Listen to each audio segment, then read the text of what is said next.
grande que tenemos en nuestro organismo.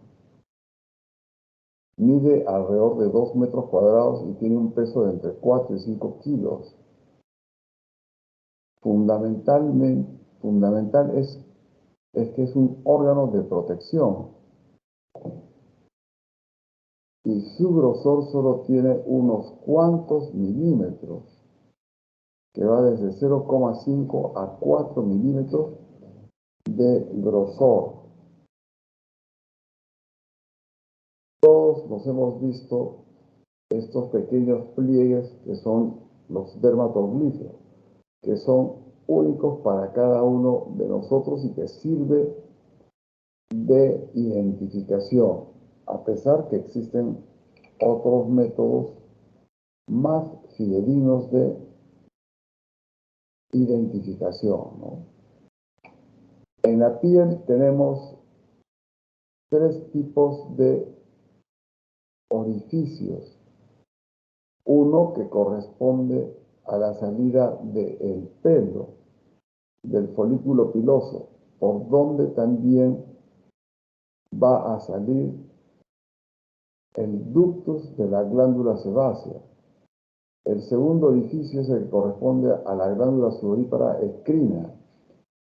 Y un tercer orificio es el que corresponde a las glándulas sudoríparas apocrinas, que se ubican en la región axilar, en la región inguinal fundamentalmente, teniendo presente que estas glándulas sudoríparas apocrinas generalmente se abren a un folículo piloso y excepcionalmente no lo hacen al folículo piloso. Bien saben que la piel está constituida por epidermis y dermis. La epidermis es avascular, no hay vasos sanguíneos, se nutre a través de la dermis. Por eso es que existen estas papilas para poder nutrir en mayor cantidad a la epidermis.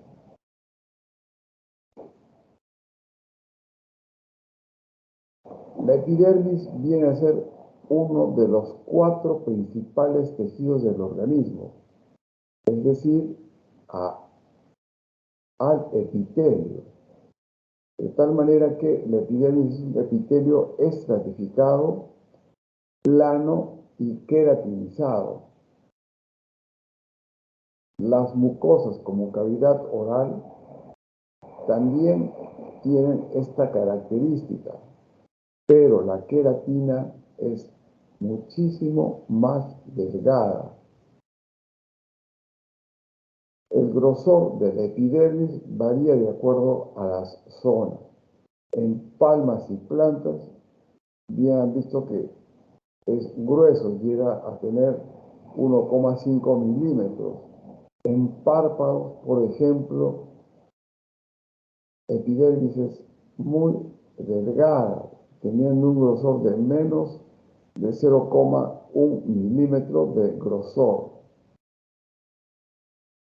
En epidermis también vamos a encontrar fascículos nerviosos, ya la parte terminal.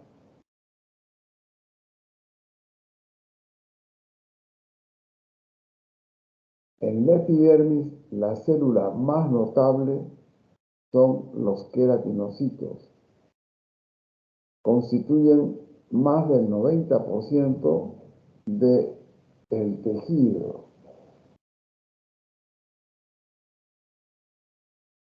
Tienen la finalidad de formar queratina, los queratinocitos.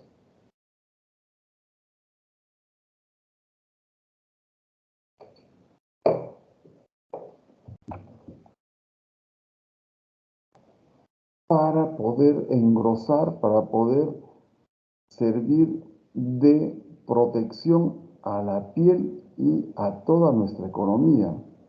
Esa es la función de los queratinocitos.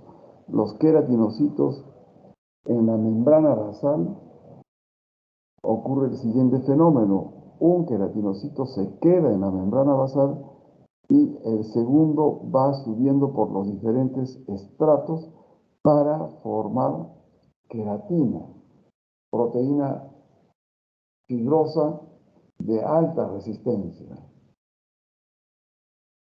Entonces, la piel, en el estricto sentido del epidermis, es un tejido de renovación continua.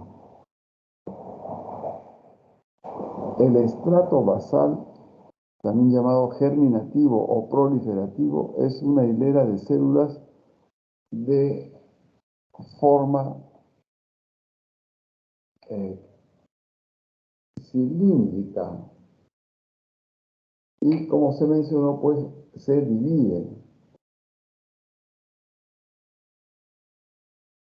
Estos queratinocitos están íntimamente unidos entre sí.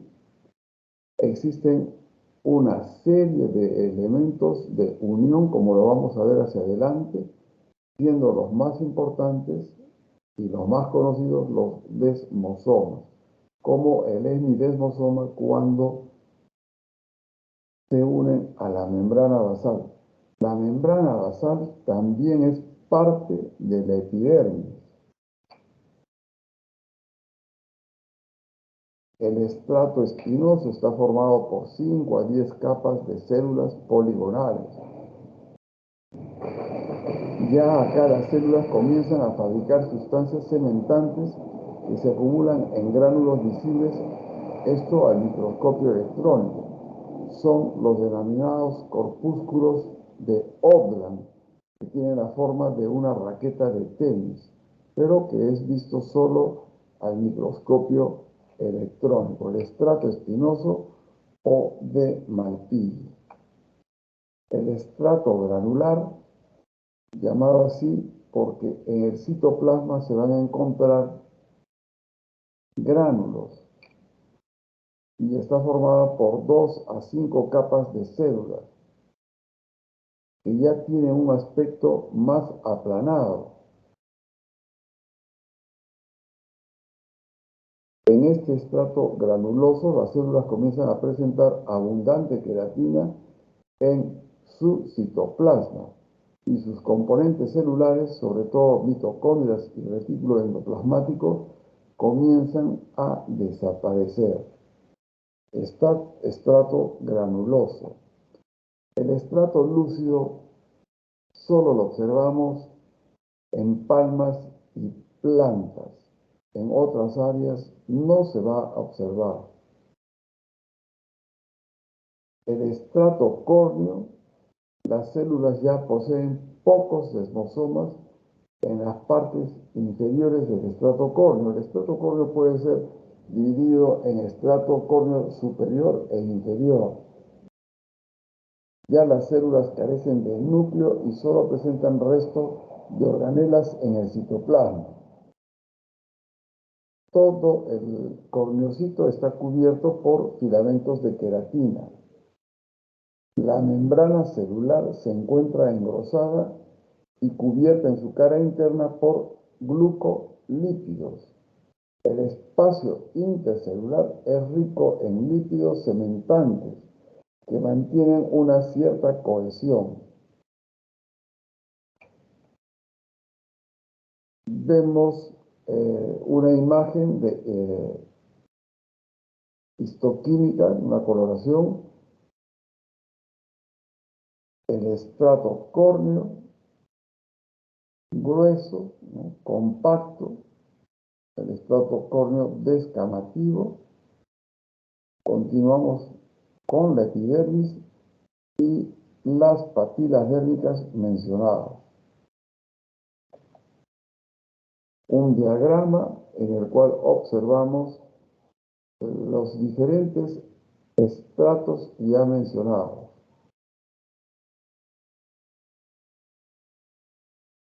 El color de la piel, denominado fototipo, va a estar dado fundamentalmente por la melanina, pigmento que es producido por los melanocitos. Estos melanocitos se encuentran a nivel de la capa basal. Tienen una forma como si fuera de pulpo. Esto es para poder sus múltiples prolongaciones introducir los melanosomas en los queratinocitos y de esa manera proteger a la piel de la sobreexposición solar.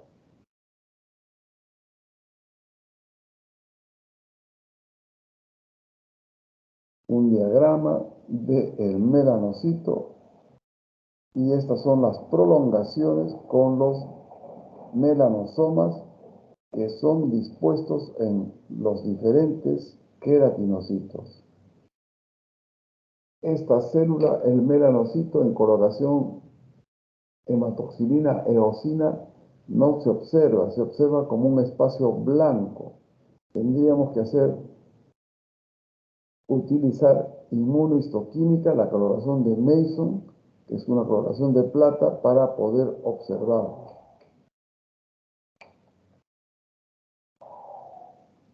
Las células de Langerhans son otras de las células que se encuentran en epidermis, sobre todo a nivel del estrato espinoso. Su morfología es estrellada y no hacen uso de los desmosomas. ¿Cuál es la función de estas células de Langerhans? Es que constituyen la primera barrera, constituyen la primera parte del sistema inmune del organismo. Participan claramente en la dermatitis de contacto de tipo alérgico.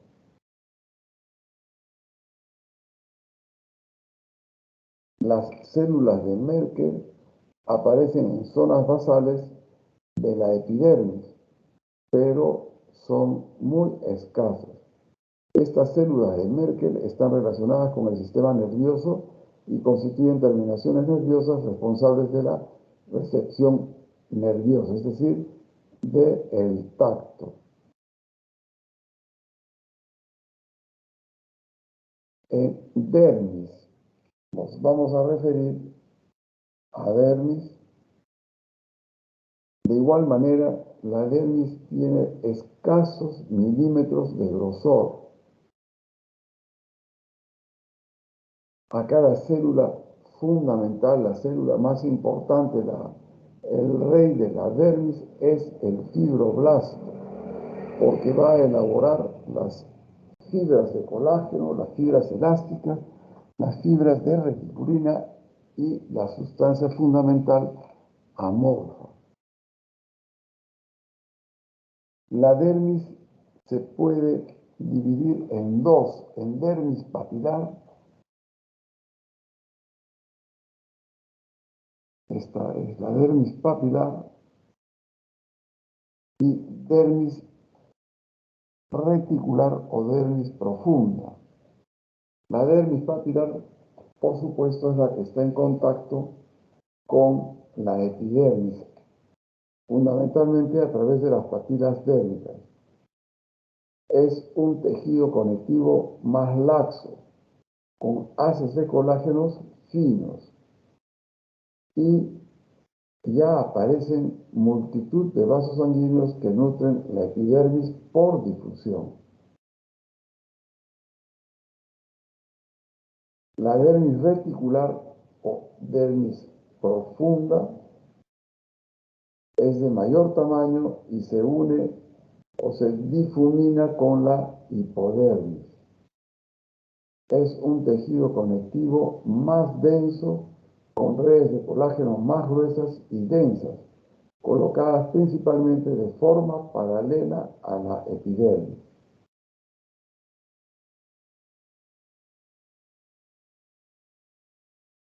La sustancia fundamental amorfa está cargada de sustancias con capacidad de retener agua.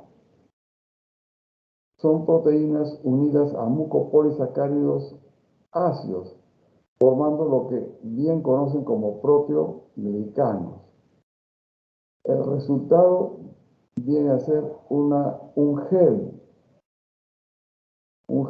denso, un gel acuoso, como lo es cuando se inyecta para mejorar, para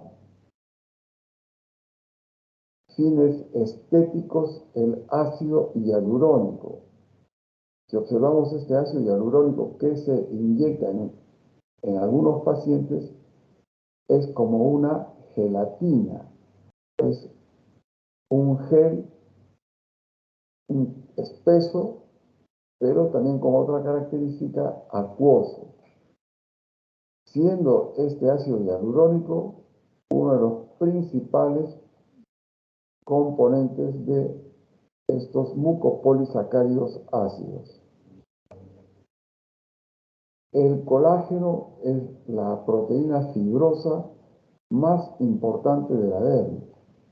Llega a constituir hasta el 75% de su peso seco y ofrece a la piel resistencia frente a traumatismos físicos y limita el grado de tensión de la piel, ¿no? El colágeno. Las fibras de reticulina son fundamental en la membrana basal. Son fibras de menor diámetro que las de colágeno y forman, como su nombre lo indica, una red fina. Se incrementa el número de estas fibras de reticulina en los procesos inflamatorios y está formada por la unión de fibras finas de colágeno con una glucoproteína llamada fibronectina. La elastina es otra de las proteínas fibrilar de propiedades elásticas. Son de menor tamaño que las fibras de colágeno y se acumulan principalmente en zonas de dermis profunda, las fibras elásticas. Ya nos habíamos referido a las células que encontramos en dermis, a los fibroblastos. Son los reyes de la dermis. Otra de las células son los macrófagos, que van a fagocitar toda sustancia que por supuesto se puede encontrar en dermis y sea reconocida por supuesto como desconocida, ¿no? Es decir, no sea propia de la dermis, de inmediato actúan los macrófagos, como puede ser muchas veces el pigmento, es decir, la melanina, no el melanocito, sino la melanina que cae a dermis. El macrófago lo reconoce como extraño y lo fagocita. Otra de las células son las plasmáticas. Derivan de los linfocitos y su función es producir anticuerpos. Las células cebadas son las que responden a la presencia de anticuerpos con la secreción de sustancias inflamatorias o compuestos químicos que activan la respuesta inmunológica ante invasiones. Y también los adipocitos, aunque estas células son propias de hipodermis.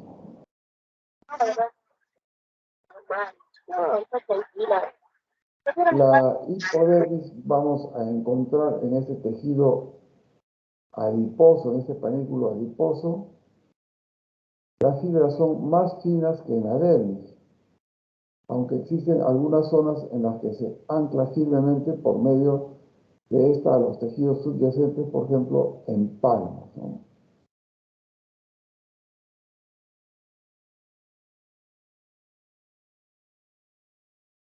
La hipodermis acumula células de reserva de grasa, ¿no? Que son los adipocitos, como se mencionó. Y estos adipocitos están inmersos en una red de fibras.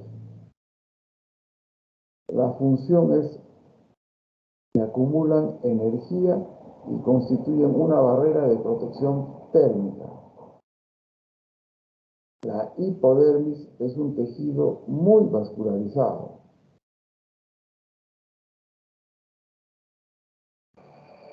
La anatomía de la hipodermis, los anexos cutáneos,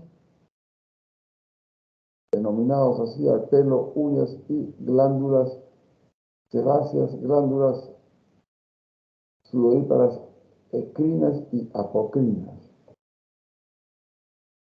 El pelo es un órgano bastante complejo. Tenemos diferentes tipos de pelo, como es el lanugo, el pelo terminal,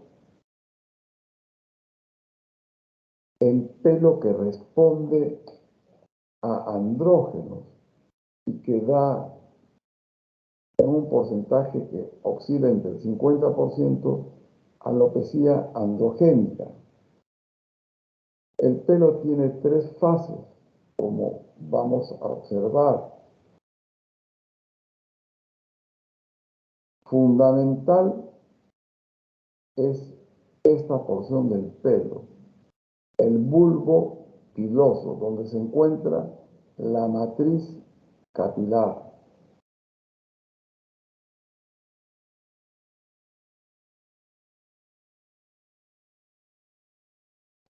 Esta zona es, como en los demás anexos, bastante vascularizada.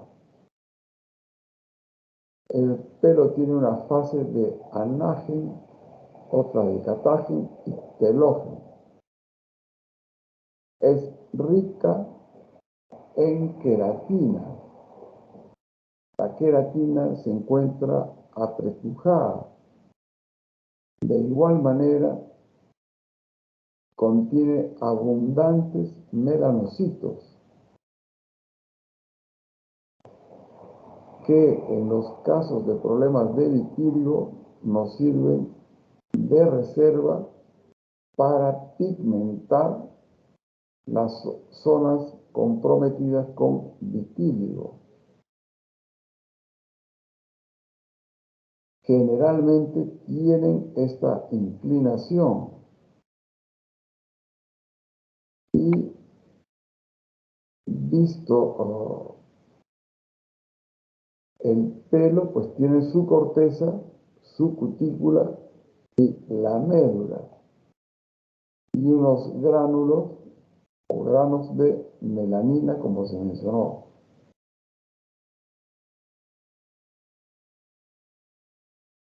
La glándula de sebácea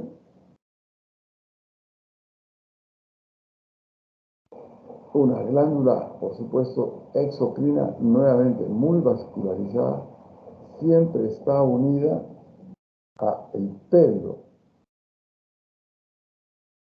En muy raras ocasiones se le puede encontrar sola, siendo grandes estas glándulas sebáceas en la región facial, en cuero cabelludo. Acá observamos la glándula sebácea que cada 8-12 días vierte continuamente el contenido, pero cada 8 o 12 días se elabora este sebo.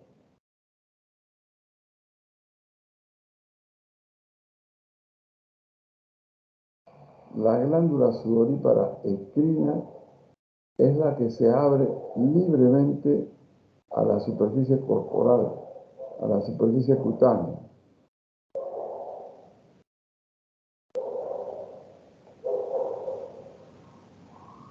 Es una glándula, como por supuesto la glándula sebácea, que su control está dado por el sistema nervioso autónomo. Una patología es la hiperhidrosis que puede ser palmar, plantar, de la región facial, espalda, el pecho, etcétera, y que causa gran incomodidad al paciente.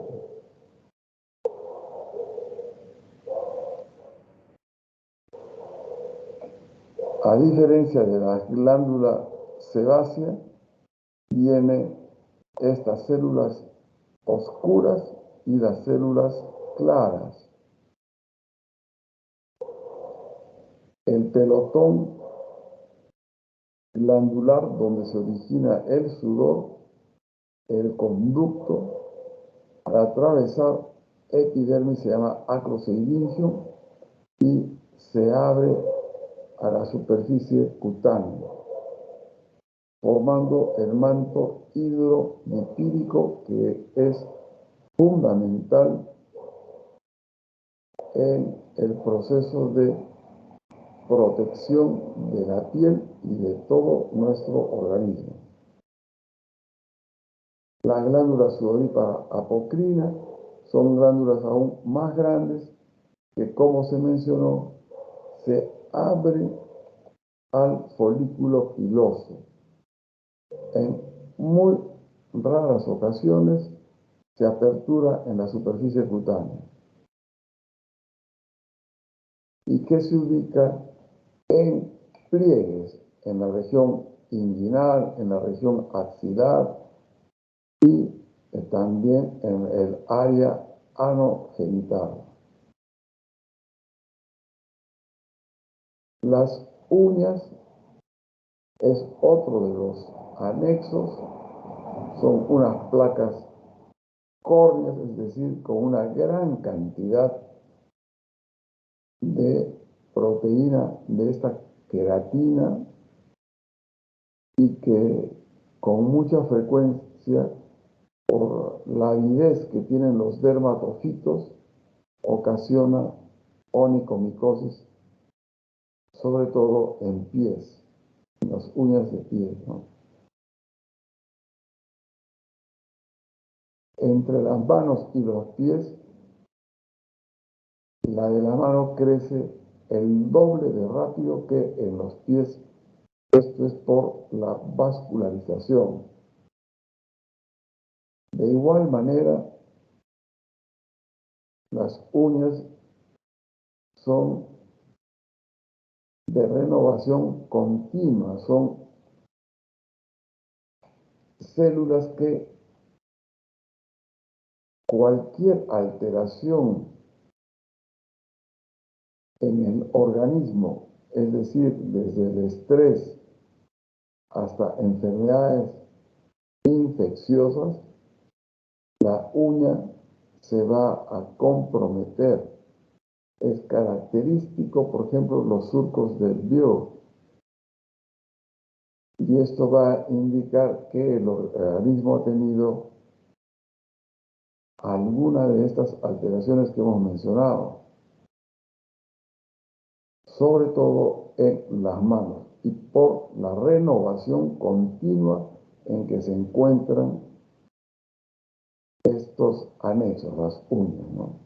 Y su función es de protección del extremo del dedo, así como para determinadas tareas manuales. No es para utilizarlo en múltiples tareas, sino para determinadas tareas manuales para no crear una distrofia unguial. Acá encontramos donde nace la uña, la matriz unguial, el eponiquio, la cutícula, que nos sirve de protección contra microorganismos, el hiponiquium, la placa unguial y el lecho unguial, ¿no?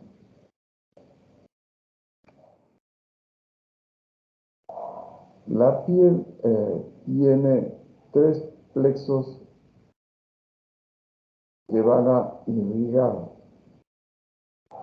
El plexo subdérmico o red profunda, vamos a observarlo acá, las asas capilares, la red subpapilar y la red cutánea.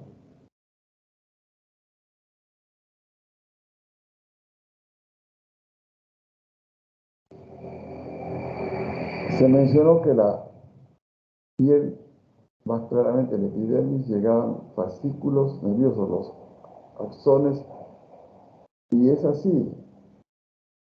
Entonces tenemos nervios aferentes y eferentes. Además de eso, receptores sensoriales que son libres y corpúsculos receptores. ¿Cuál es la función de la piel? De protección frente a agentes mecánicos, físicos, químicos y, por supuesto, biológicos. Otra de las funciones de relación. A través de la piel recibimos sensaciones de tacto, presión, temperatura, dolor y las de relaciones sociales. También de regulación corporal, obviamente a través de la glándula sudorípara endocrina, del equilibrio hídrico y electrolítico, ¿no? Y de alguna manera del volumen de sangre circulante. La regulación corporal, del metabolismo en piel, pues se va a sintetizar vitamina D, de función excretora, función endocrina y la función inmunológica.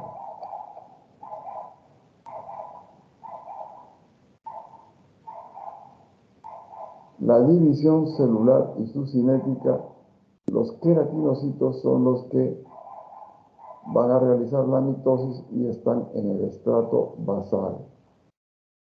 Esto, por lo general, es 30 días el recambio epidérmico, el turnover.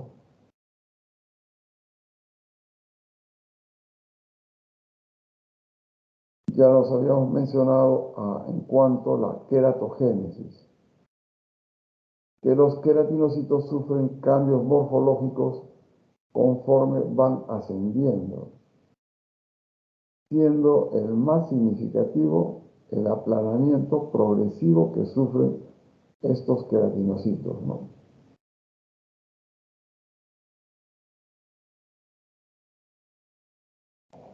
Para al final acumular queratina en el citoplasma como un mecanismo de defensa.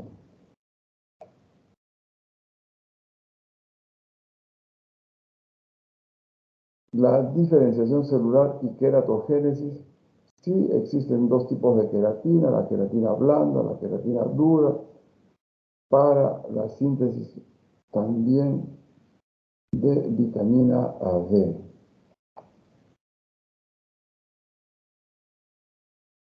La melanogénesis, dado por los melanocitos, es fabricar y distribuir entre los queratinocitos la melanina.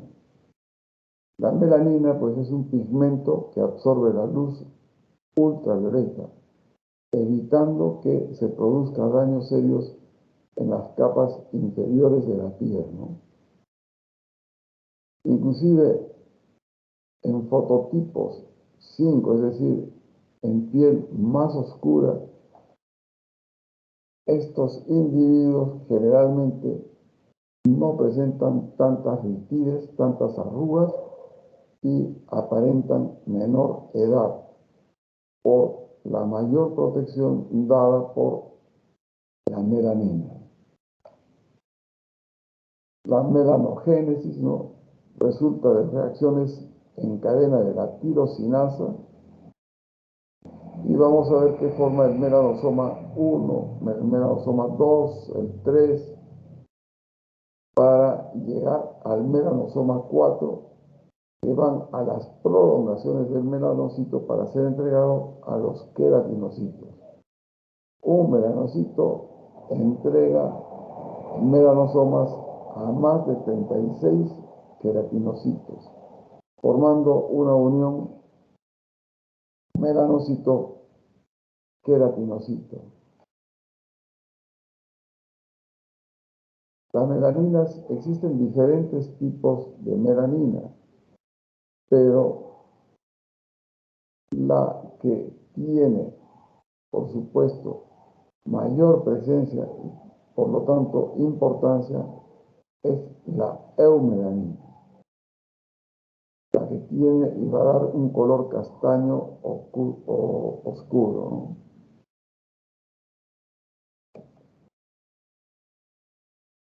La melanogénesis, que al final va a dar el fototipo, está dado fundamentalmente por los factores genéticos. Toda la población tiene el mismo número de melanocitos. Quienes viven en el Asia, África, etcétera, todos tenemos el mismo número de melanocitos. Lo que ocurre es que algunos producen más melanina y otros menos melanina. Esto dado por los factores genéticos. Los factores hormonales se va a ver cuando la dama esté gestando.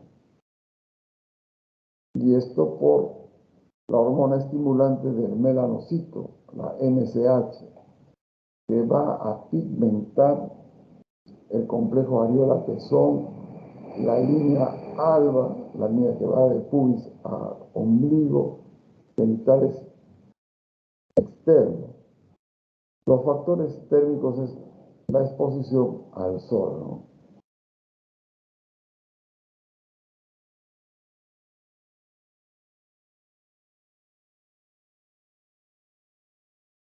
Bueno, esto es en cuanto a la hipodermis, la movilización y acumulación de grasa, ¿no? Que es un sistema de reserva de energía. El pelo, habíamos mencionado que tiene estas fases de anagen, catagen y telógeno. Es decir, una fase de crecimiento, una fase de reposo y una fase en la cual el pelo se cae. Está muy de moda la técnica FUE, la Follicular Unit Extraction, para resolver los problemas de alopecia androgénica y con la cual se ha visto que da muchos mejores resultados que otras técnicas, porque se emplea un punch, un instrumento, un sacabocado de 0,7, 0,8 milímetros, o a veces 0,6 milímetros, y no como antiguamente de 3, 4 milímetros en los que se observaba pelo de muñeca. Se toma del área que no tiene compromiso con andrógeno, que es el área occipital.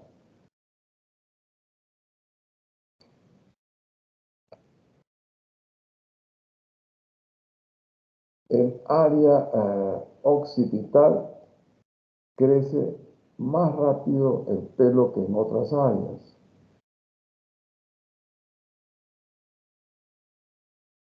Ya se habló sobre el factor genético. La dieta es otro factor a tener presente cuando existe pérdida de cabello. Esto generalmente en las damas, y es por una disminución de la ferritina tisular, que posteriormente va a formar hierro. Es frecuente la alopecia, la pérdida de cabello en forma general por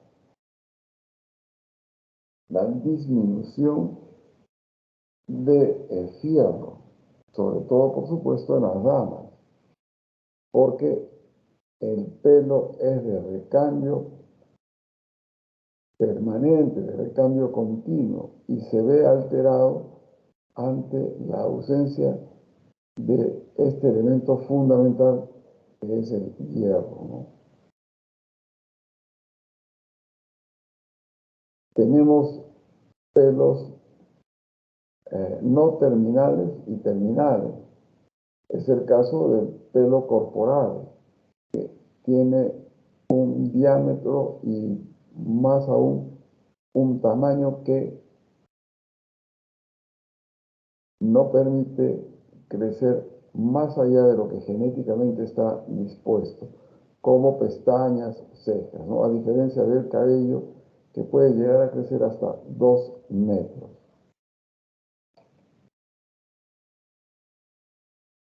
La glándula sebácea con la glándula sudorípara ecrina llegan a formar una emulsión epicutánea, que es el factor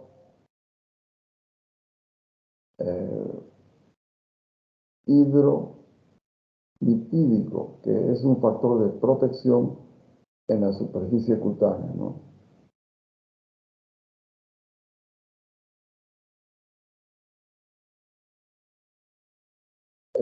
¿Qué factores influyen en la secreción sebácea? El varón, por supuesto, secreta mayor cantidad de grasa que la mujer. Y esto está dado sobre todo en la región facial, centrofacial, sobre todo en cuero cabelludo, en pecho y espalda. Cuando se nota, cuando es evidente, en la pubertad, cuando las hormonas sexuales, en este caso los andrógenos, se hacen presentes, ¿no? Y por supuesto va a ir disminuyendo en la senescencia, ¿no?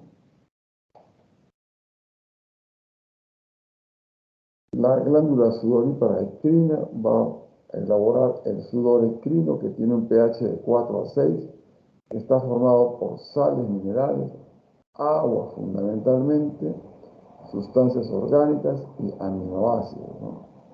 El cloruro de sodio, cloruro de potasio, la urea, ácido láctico, ácido purínico. Muchos piensan que después de haber consumido tal o cual sustancia, nos referimos por ejemplo al alcohol, va a ser eliminado a través del calor por las glándulas sudoríparas ecrinas en un gran porcentaje. No es correcto. Va a ser eliminado por otras vías y en un porcentaje pequeño a través de la glándula sudorípara ecrina.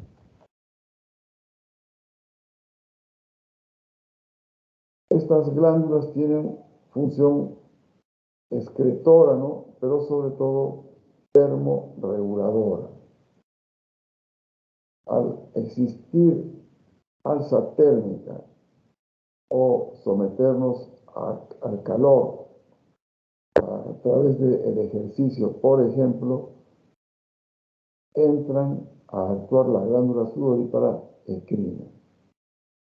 Y por supuesto, normalmente ayudan a la hidratación de la capa córnea de piel. Son también un filtro para la radiación ultravioleta, cual el ácido urocánico, ¿no? Y sobre todo, esto ya va referido a la glándula sudorípara, a la glándula sebácea, actúa como un fungistático, no permitiendo el crecimiento de dermatofitos. Esto, por supuesto, después de la pubertad, cuando entran en acción los andrógenos.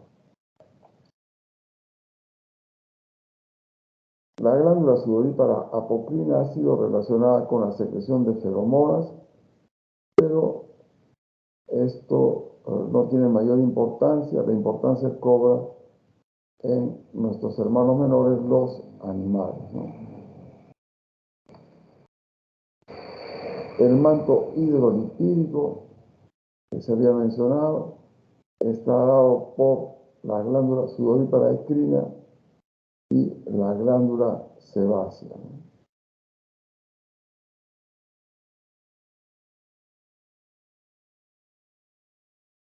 Este manto hidrolipídico forman entonces una barrera en la superficie de la piel.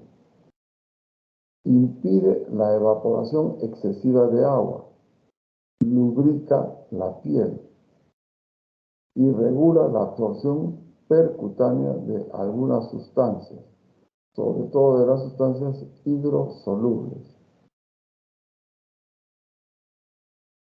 De ahí que en el tratamiento en dermatología,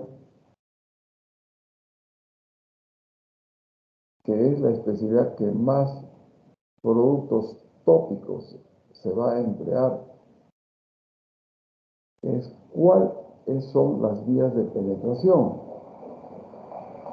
Una de las vías de penetración es a través de los orificios que ya se mencionaron. A través de esos orificios van a ingresar las cremas, pomadas, etc. Otra de las vías de penetración es entre corneocito y corneocito. Y una tercera vía es que atraviesan a través del mismo corneocito.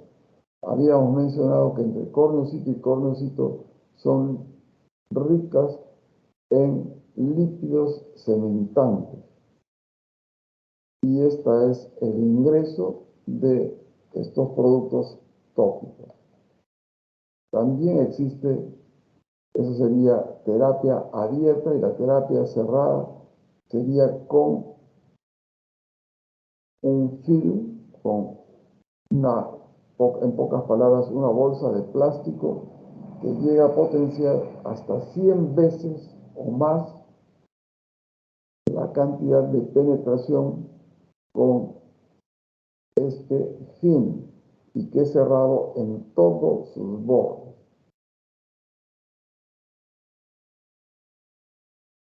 Acá se hace mención que los cosméticos no deben llegar a dermis para que no pasen al torrente sanguíneo.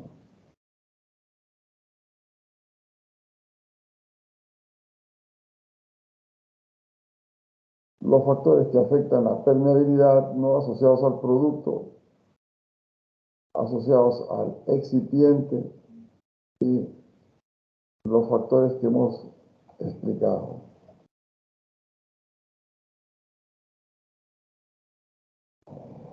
Esto está referido a los fototipos.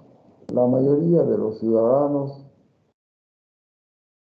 de Lima o inclusive de nuestro país se encuentran en el fototipo 4, que quiere decir que siempre se broncea y muy pocas veces presente eritema ante la exposición a la radiación solar.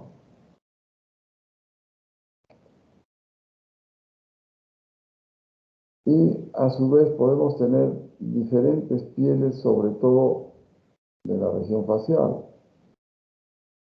La piel seca, que incomoda mucho al paciente, tiene que hacer uso de cremas humectantes, y que de no tener mayor cuidado rápidamente va a envejecer. La piel grasa, en la cual por supuesto el contenido de la glándula sebácea se encuentra en mayor cantidad, sirve de gran protección y también ocasiona incomodidad al paciente, ¿no? Y la mixta. El envejecimiento cutáneo.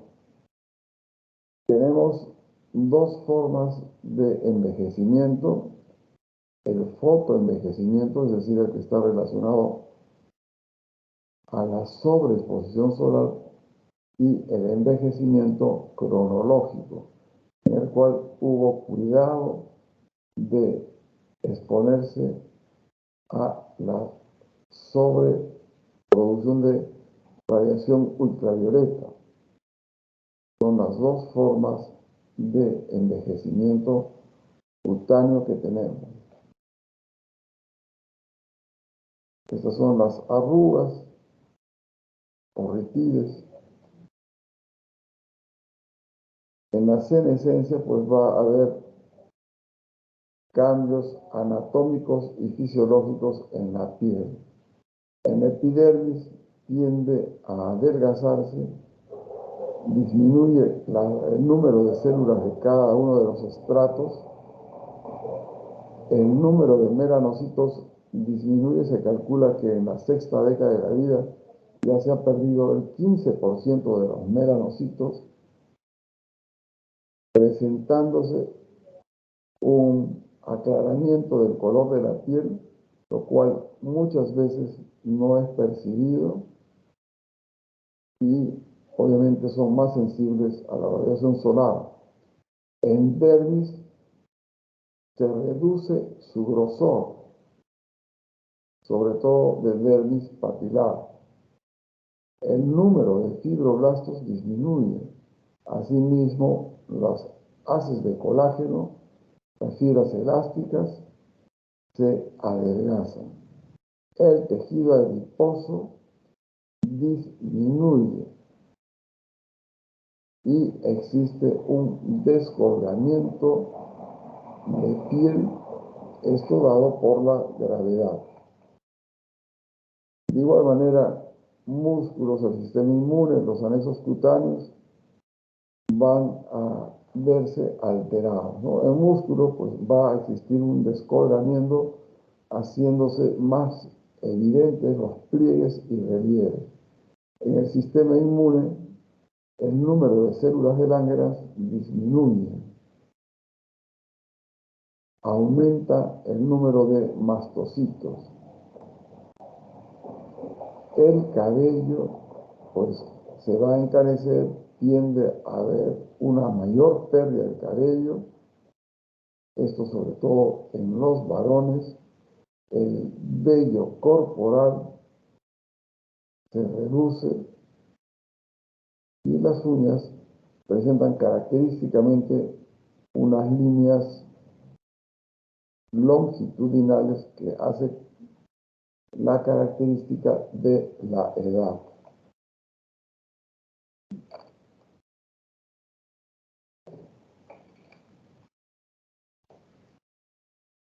¿Alguna pregunta, por favor?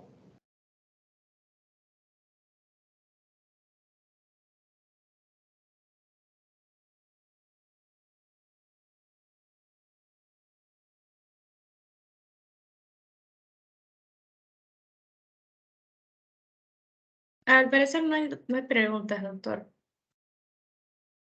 Ok. Doctor, si fuera tan amable, ¿nos podría compartir las diapositivas? Sí, se las envió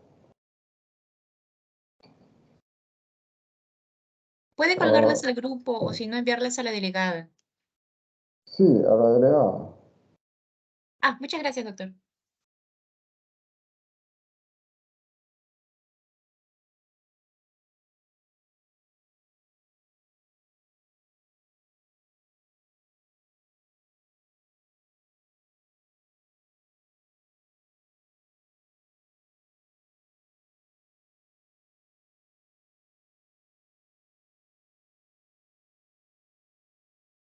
¿Se observa mi pantalla?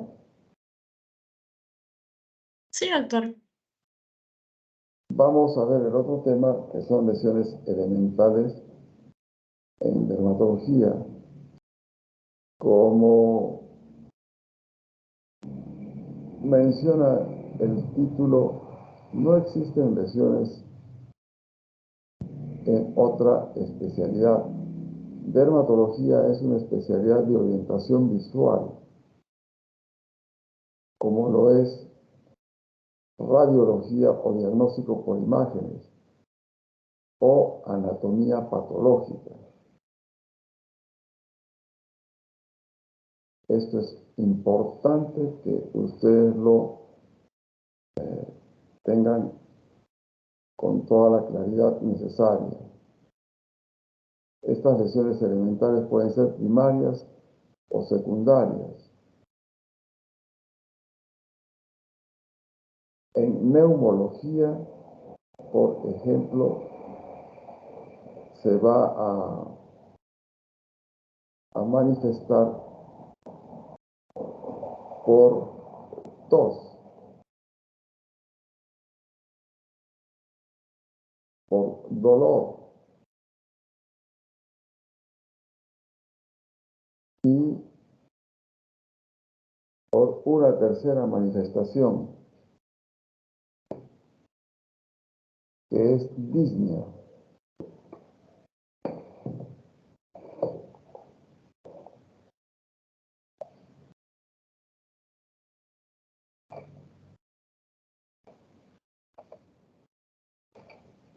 Una personalidad de la historia de la humanidad como Goethe decía: ¿qué es lo más difícil de todo? Lo que parece más fácil, ver con los propios ojos lo que se tiene delante de los ojos. Parece un trabalenguas, pero es justamente, y es lo que ocurre en dermatología.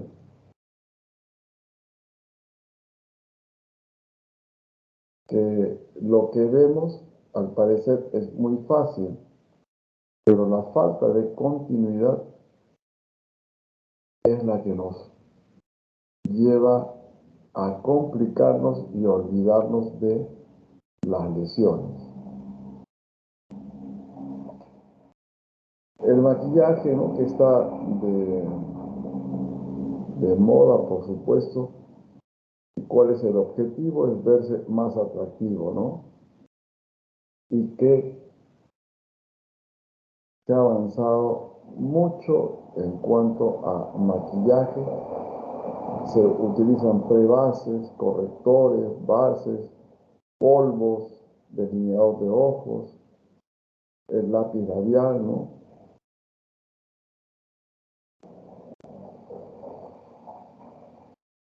Como el que emplean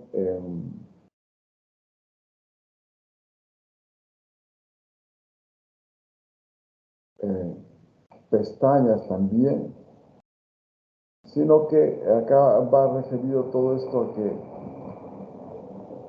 es ideal que sea retirado en la noche el maquillaje. Hay personas que por el trabajo, quienes se dedican a la actuación, trabajan en televisión, etcétera, continuamente utilizan maquillaje y debe ser retirado para no ver afectada la piel, ¿no? El agua micelar, que ya tiene una presencia importante, se utiliza como desmaquillador bifásico, ¿no? Los cosméticos que nos referíamos tienen principios activos, sus excipientes, conservantes. Ya entrando a las lesiones elementales en dermatología, se clasifican en base a su morfología, es decir, en su apariencia macroscópica, y que debe guardar relación con la microscopía. Las lesiones primarias, vamos a observar el léntigo solar, estas manchas que es producida por la sobreexposición solar, que son frecuentes, sobre todo en las damas. La mácula o mancha son lisas, sin relieve, circunscrita y son de diferentes colores. Este léntigo solar es de difícil tratamiento, no es con láser, con dermoabrasión, con peeling, sino con sustancias tópicas, con crema. Otro ejemplo es el que ocurre en el vitíligo, ¿no? Vemos en diferentes damas y que tiene la característica el vitíligo de ser periorificial y que inclusive lo podemos observar en semimucosa como es en el labio. Se ha avanzado bastante en el tratamiento y vemos estos productos, el tofacitinib y el ruxolitinib, que inhiben la señalización de JAK-STAT, que existe tratamiento sistémico y tópico, pero que a la fecha es sumamente costoso, demasiado costoso para poder utilizarlos en los pacientes. Mácula correspondiente al vitíligo. Otra, vitíligo que puede ser segmentario o no segmentario, ¿no? Acá se ha intentado, se está haciendo microinjertos para ayudar a pigmentar. La hipomelanosis de hito, que existen estos criterios, que es hereditario, ¿no? Y que sigue las líneas de Blasco.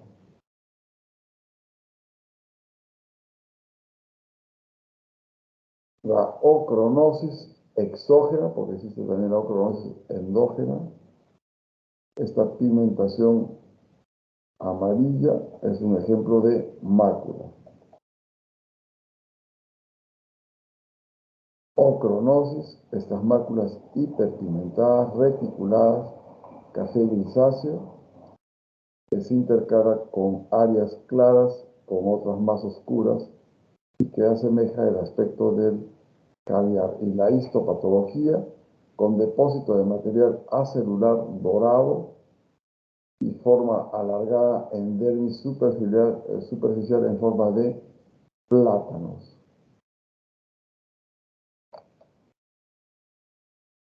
Ocronosis,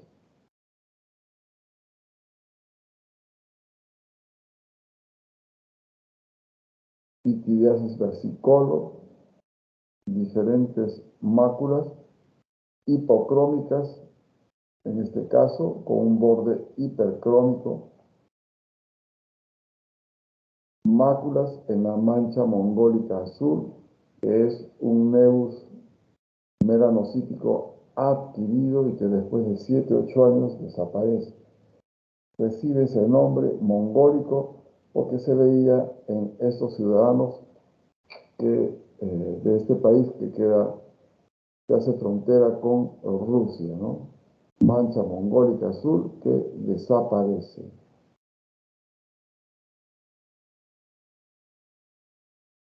La rosácea también presentan máculas eritematosas, ¿no? Rojas. Las conocidas alas de mariposa en el lupus eritematoso sistémico como ejemplo de mácula. Pápula, llevamos a ser rigurosos, deben tener menos de 1 centímetro y se debe al aumento de epidermis o al aumento de células en dermis. Y por supuesto puede acompañarse de otros cambios secundarios. Vasculitis leucocitoclástica,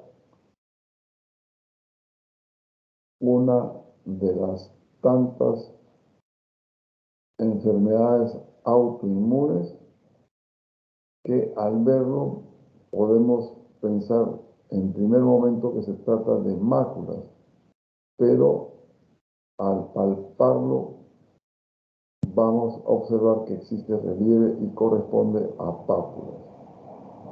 Vasculitis que son de alguna frecuencia, vasculitis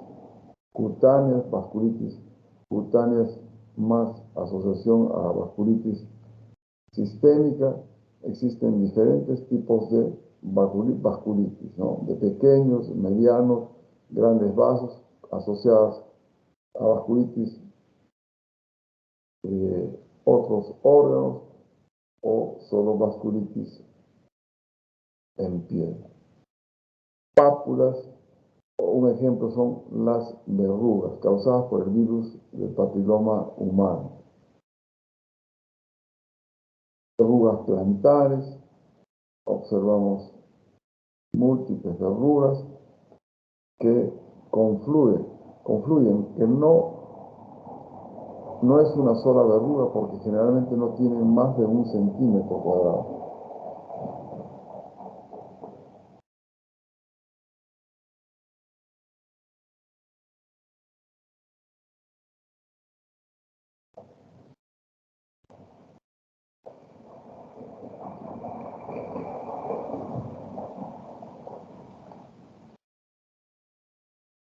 El tratamiento puede ser variado, puede ser en este caso con tratamiento tópico, es decir, ácido salicílico, ácido láctico, en colodium elástico como vehículo oclusivo.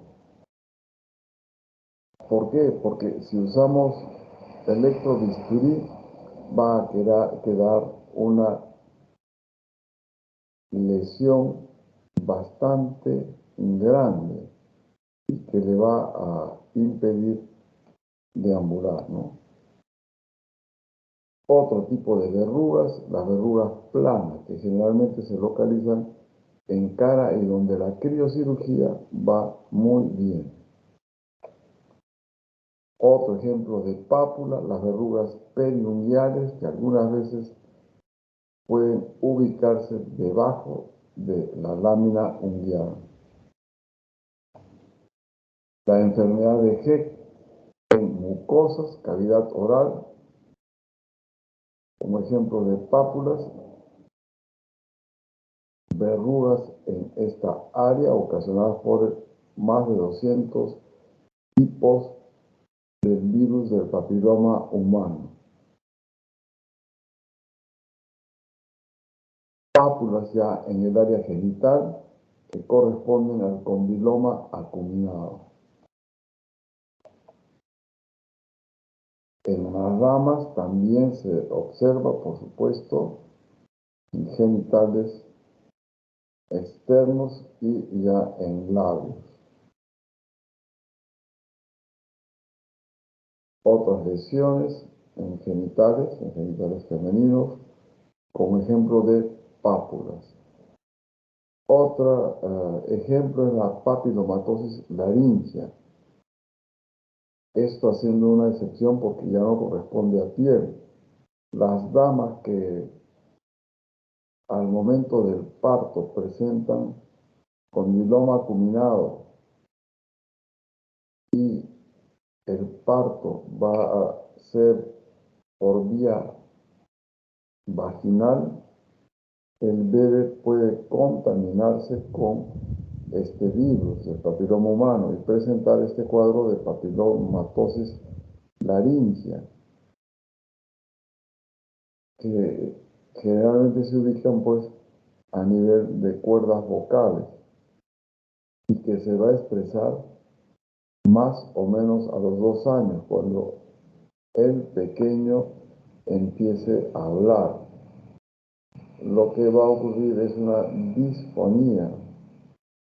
Lo va a ver el pediatra, luego el otorrino. El otorrino va a hacer la laringoscopia directa y va a utilizar el electrobisturí para destruirlos. El problema es que generalmente tienden a recidivar.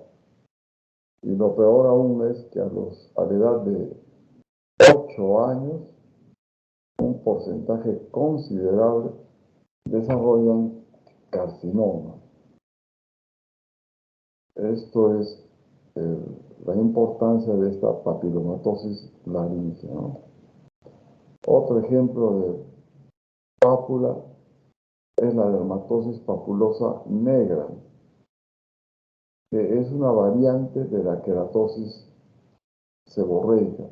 Se presenta sobre todo en afrodescendientes, siendo más frecuente en damas, ¿no?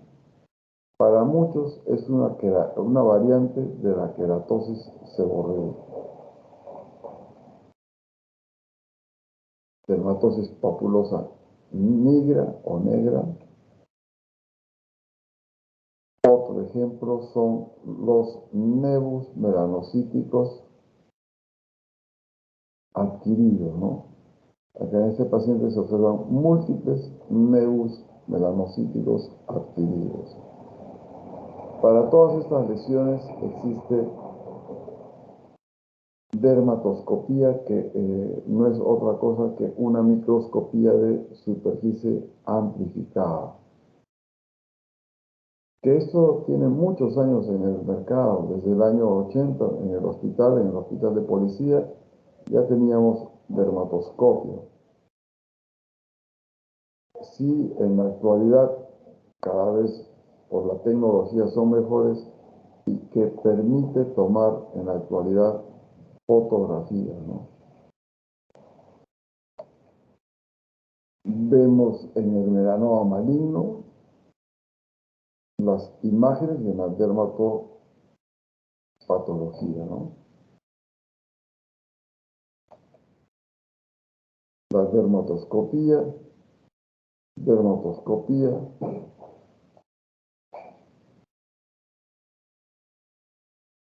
dermatoscopía. Otro tipo de lesión son los nódulos. Característico es el eritema nodoso. Es un levantamiento duro, sólido, que tiene más de 1 centímetro de diámetro y que tiene evolución crónica. El eritema nodoso característicamente se presenta en la cara anterior de piernas. Tiene un prodromo, un inicio bastante marcado, con bastante toxicidad. El paciente presenta malestar general, sensación de alza térmica, y este eritema nodoso se asocia a múltiples padecimientos, sean causados por microorganismos, por enfermedades sistémicas o por fármacos inclusive. Las vesículas son lesiones elevadas, pero con contenido líquido, es decir, son translúcidas. Y son de menores de 5 milímetros en niños y de menores de 10 milímetros en adultos.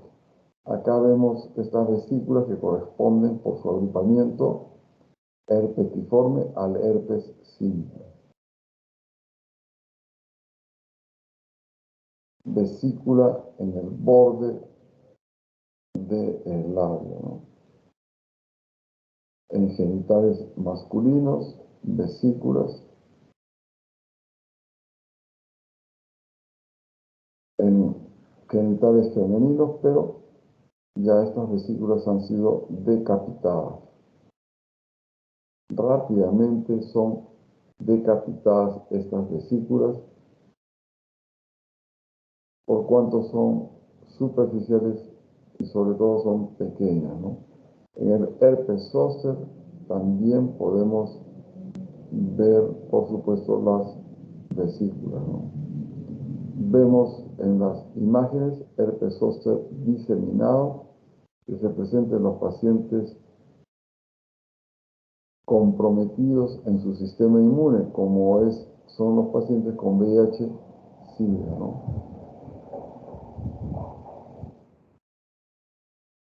Ampollas son lesiones ya más grandes y lo que observamos es la erupción varioliforme de Kaposi o eczema herpético, que es la diseminación del virus herpes simple tipo 1 en los pacientes con dermatitis atópica, cuadro que es grave, felizmente poco frecuente, como ejemplo de ampolla.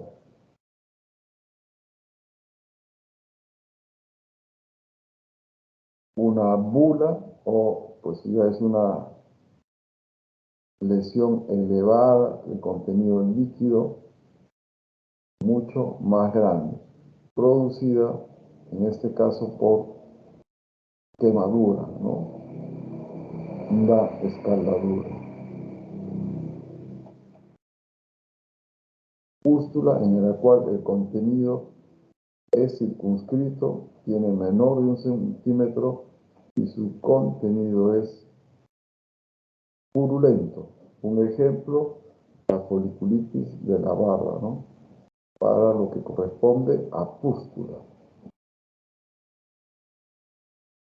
La roncha o abón es característica de la urticaria. La urticaria tiene diferentes tipos de este cuadro. Por supuesto, el más frecuente es el que corresponde a la urticaria aguda, que tiene un curso menor de 6 semanas y que va dibujando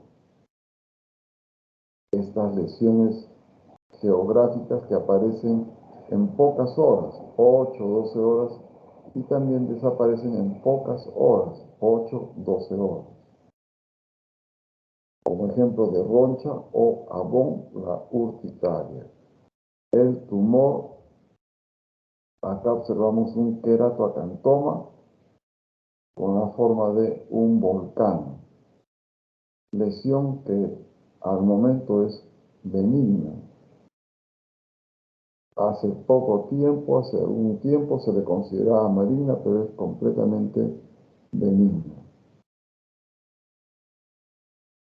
El carcinoma vasocelular, el cáncer más frecuente que hay sobre la Tierra, como ejemplo de tumor, y que en este caso es exofítico, teniendo mejor pronóstico que el endofítico. El tratamiento siempre es quirúrgico. Epitelioma vasocelular con los subtipos nodular, superficial, morfeiforme, esclerosante o infiltrante, ¿no?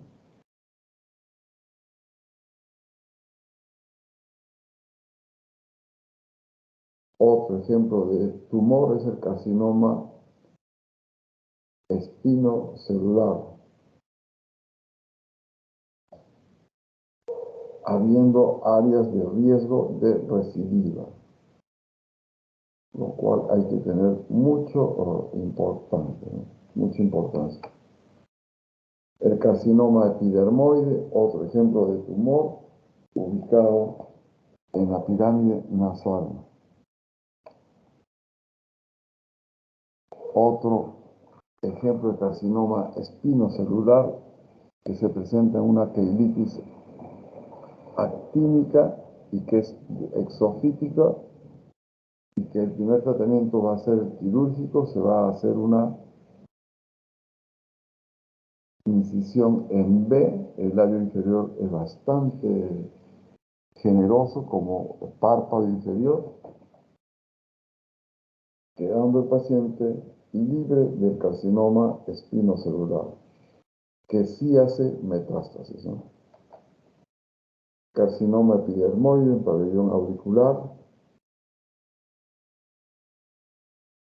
Los nevus son también un ejemplo de tumores, sobre todo los que corresponden al melanoma maligno. Acá observamos el melanoma lentiginoso acrado. que es el más frecuente en esta área de Hispanoamérica y por supuesto en el país. Vemos este caso ya muy avanzado, una masa ulcerada de color negruzco y que hay una metástasis en tránsito, ¿no? Melanoma maligno de extensión superficial es la segunda forma de clasificar al melanoma de extensión superficial.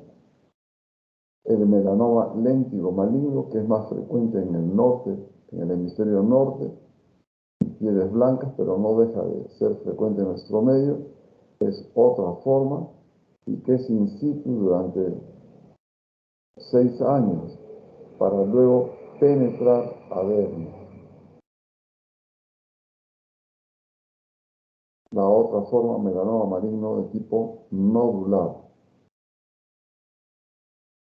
Más claramente, melanoma maligno nodular, donde empleamos el A, B, C, D, E, F. A de simetría, B de bordes, C de color y así sucesivamente. Como ejemplo de tumor. En uña no deja de ser frecuente en nuestro medio.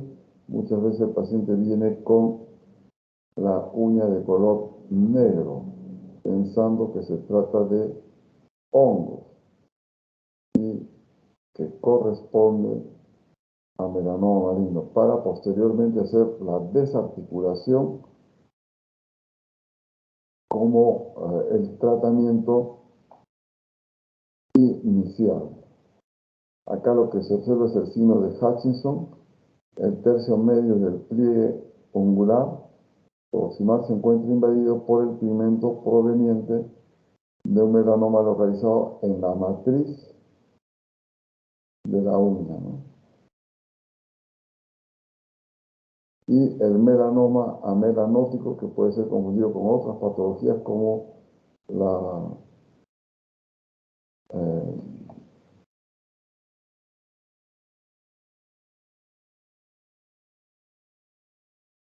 por ejemplo, puede ser confundido con una lesión vascular eh, por la falta de presencia de el color, como hemos visto en todas las lesiones anteriores, inclusive con cuadros que son bastante frecuentes, como es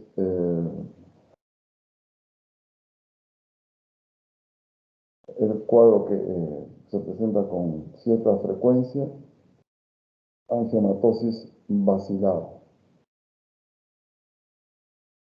Otro ejemplo de tumor es la micosis fungoide, para lo cual de igual manera empleamos la clasificación del TNM. Estos pacientes que presentan estas lesiones y que ustedes siempre que vean lesiones rojas, color tomate, deben enviar al paciente de inmediato a dermatología porque la sospecha es de que se trate de un linfoma. Dentro de ellos, los linfomas de células T es lo más frecuente y dentro de ellos el cuadro más frecuente es la micosis fungoide, que observamos este paciente ya está seriamente comprometido porque en lo que vemos tiene ya más de un 10% de la superficie corporal total comprometida, ¿no? Las lesiones secundarias son las costras. Vemos diferentes costras. Costra es después de que el paciente ha presentado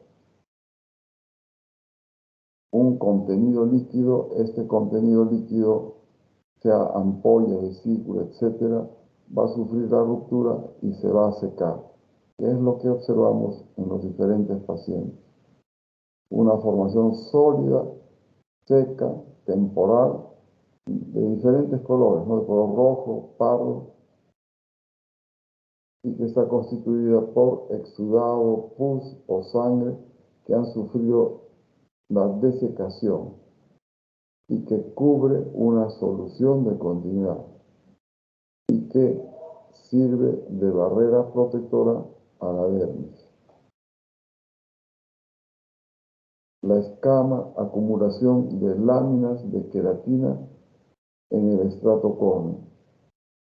El turnover, el recambio epidérmico, la queratogénesis, se encuentra acelerada.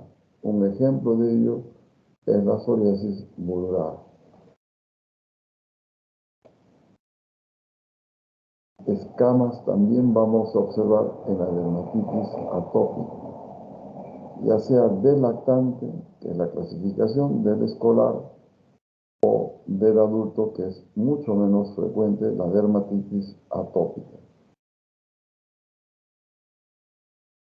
En el eczema numular, que es una forma o un cuadro menor de la dermatitis atópica. Así es considerado por muchos. Desde mi humilde punto de vista, también considero que es un cuadro menor de dermatitis atópica numular, porque presenta la forma de una moneda, una forma redondeada.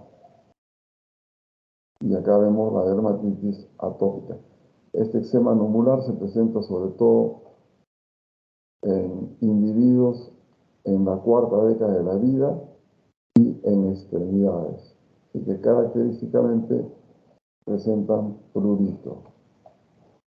La fisura en las hiperkeratosis palmoplantares. Las hiperkeratosis palmoplantares son poco frecuentes. Generalmente corresponden a genodermatosis. ¿Y qué ocurre? Presentan grietas lineales o fisuras, que son bastante dolorosas. Fisuras como la erosión es una lesión húmeda, denudada, generalmente sensible, resultado de la ruptura del techo de una ampolla. Como vemos acá en pirámide nasal, el pénfido seborreico, como ejemplo de erosión. La exulceración lo vemos acá en asta, que en griego significa quemadura, cuadros que son frecuentes, una exulceración y que se complican en el tratamiento muchas especialidades, como es cirugía de cabeza y cuello, otorrino, maxilofacial, cirugía maxilofacial en odontología, siendo el tratamiento con corticoides tópicos o inclusive con infiltración de acetónido de triamcinolona. Muchas veces son subintrantes, ni bien mejor el paciente, ya están apareciendo nuevas lesiones de afta.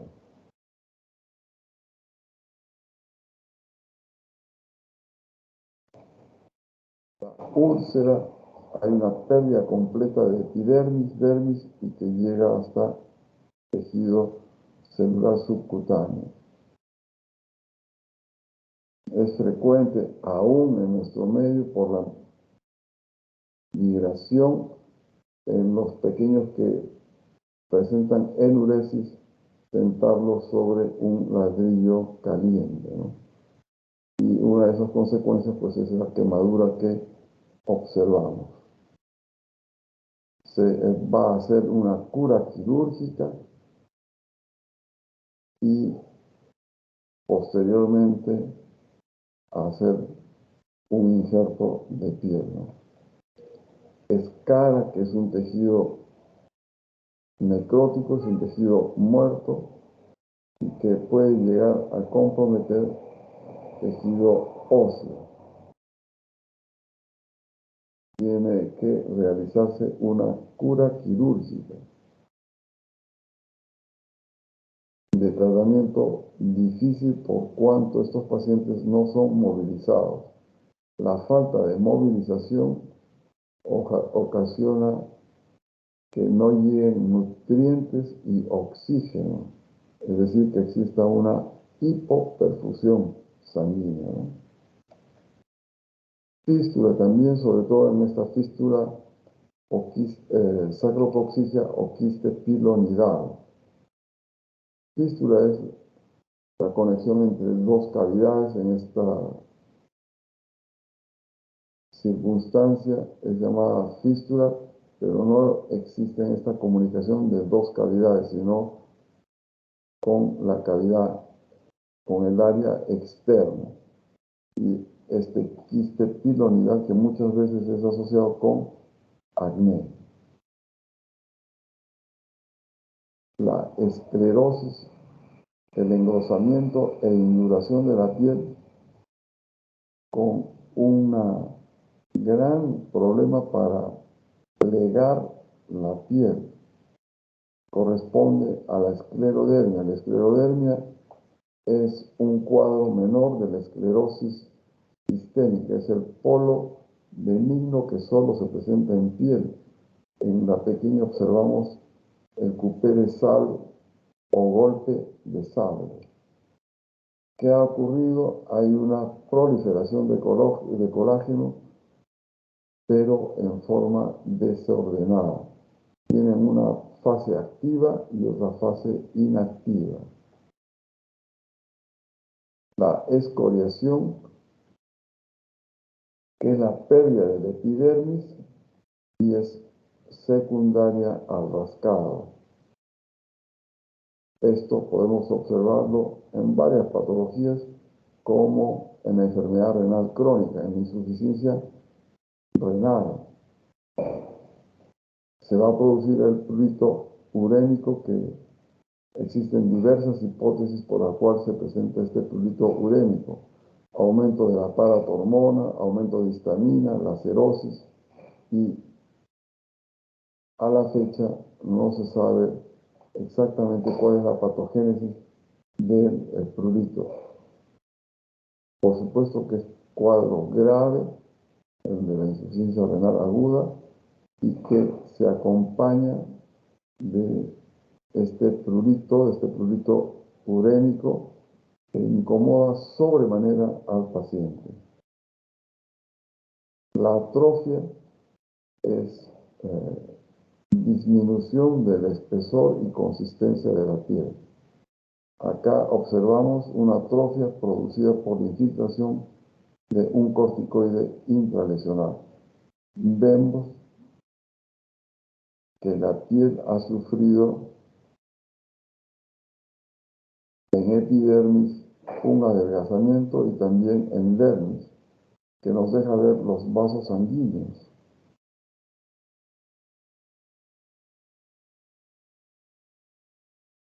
Atrofia producida por corticoide intralesional.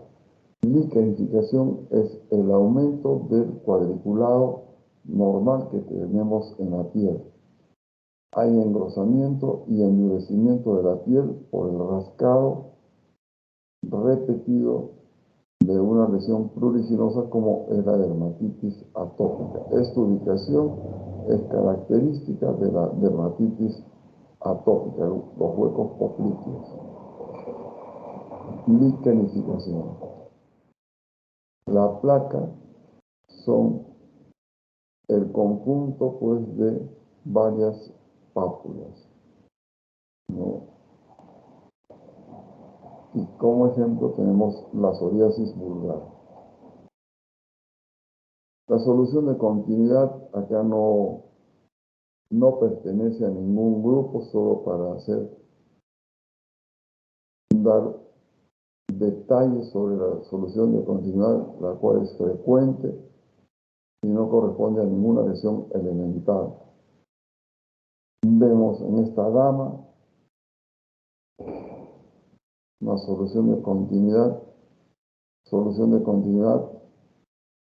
mal tratadas, mal suturadas, en un jugador de fútbol famoso en Inglaterra, y ya en el año 1899 el DRAE ya lo registraba.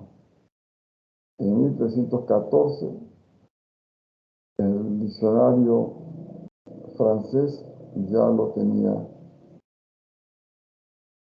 anotado. De igual manera, el diccionario Oxford, en 1541, los ingleses ya mencionaban solución de continuidad, que es muy usado por todos nosotros, pero tiende sobre todo mayor importancia en las ciencias forenses, curiosamente, pero entre nosotros también tiene mucha importancia la solución de continuidad. La cicatriz es otra de las lesiones que pueden ser atrófica, hipertrófica o queloide. En este caso vemos una cicatriz atrófica ocasionada por las uñas, y en la cual no se ha suturado porque no era necesario, pero deja esta cicatriz atrófica, ¿no? Las cicatrices quirúrgicas también va a haber pues estas cicatrices en esta mastopecia, levantamiento de mama,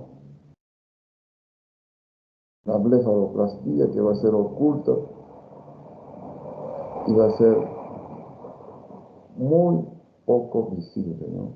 En el acné se va a producir estas cicatrices atróficas, depresiones que se producen cuando la cantidad formada del nuevo tejido conectivo es insuficiente debido a la desorganización del proceso de curación, ¿no?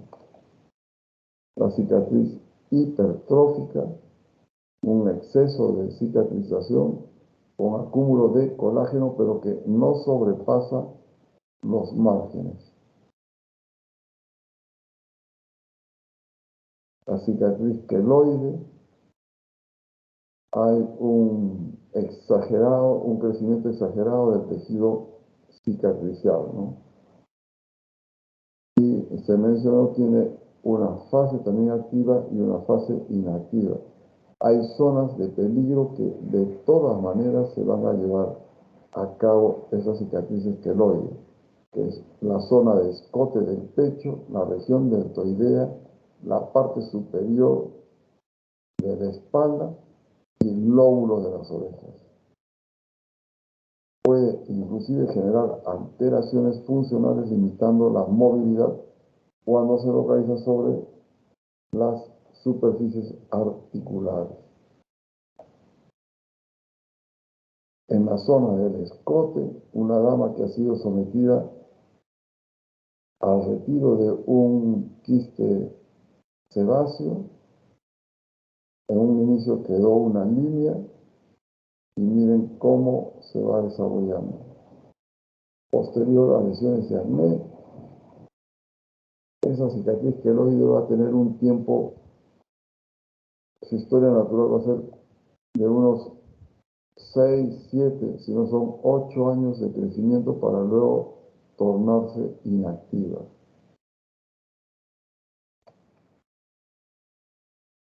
Una comparación entre cicatriz hipertrófica y queloide, ¿no? Y cicatriz normal. De igual manera, las terapias que existen para mejorar las cicatrices queloides, ¿no? La infiltración con acetónidos de triamcinolona es uno de los más empleados y que da buenos resultados. El 5-fluoracilo intralesional también se emplea para la cicatriz queloide con mucho menos frecuencia. La presoterapia o terapia de comprensión, esto sobre todo en grandes quemados, pero en un inicio, cuando ya está formada la cicatriz queloide, no va a haber ninguna mejoría. Estrictamente no se conoce su mecanismo de acción, pero parece ser que hay por supuesto, una hipoperfusión tisular y esta haría que el colágeno se degenere. Entonces, esto sobre todo se emplea en grandes quemados desde la década de 70. La silicona, que viene en parches o láminas y viene en gel, que se emplea desde el año 82 y la verdad que sí da buenos resultados. Es para evitar la formación de la cicatriz queloide. Una vez que se ha formado el queloide, ya no va a tener buen resultado. Y reduce el estímulo de proliferación epidérmica y la síntesis de colágeno. El que generalmente empleamos es en gel, porque la lámina generalmente termina desprendiéndose antes del tiempo que debe permanecer, es decir, 12 horas, ¿no? Silicona en el tratamiento de cicatrices queloides. Como prevención, acá vemos el uso de silicona en gel 2 veces al día, acá lo han empleado 2 veces al día, en una cicatriz, pero una cicatriz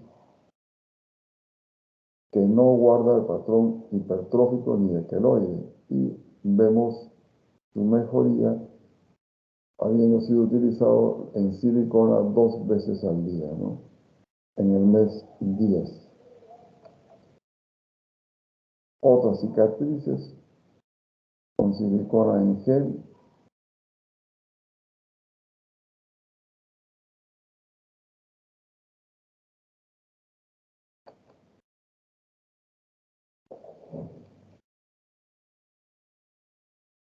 Ok, participaciones.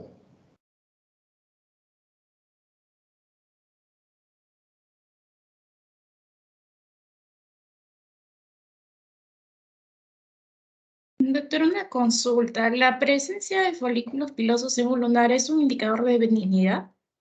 No, no tiene ningún significado que en un lunar, en un nevus lunar, porque se pensaba que había la actividad o se debía en todo caso a la luna. Estos nevus no, que presentan pelos, no tienen ninguna relación con la malignidad. Muchas gracias, doctor.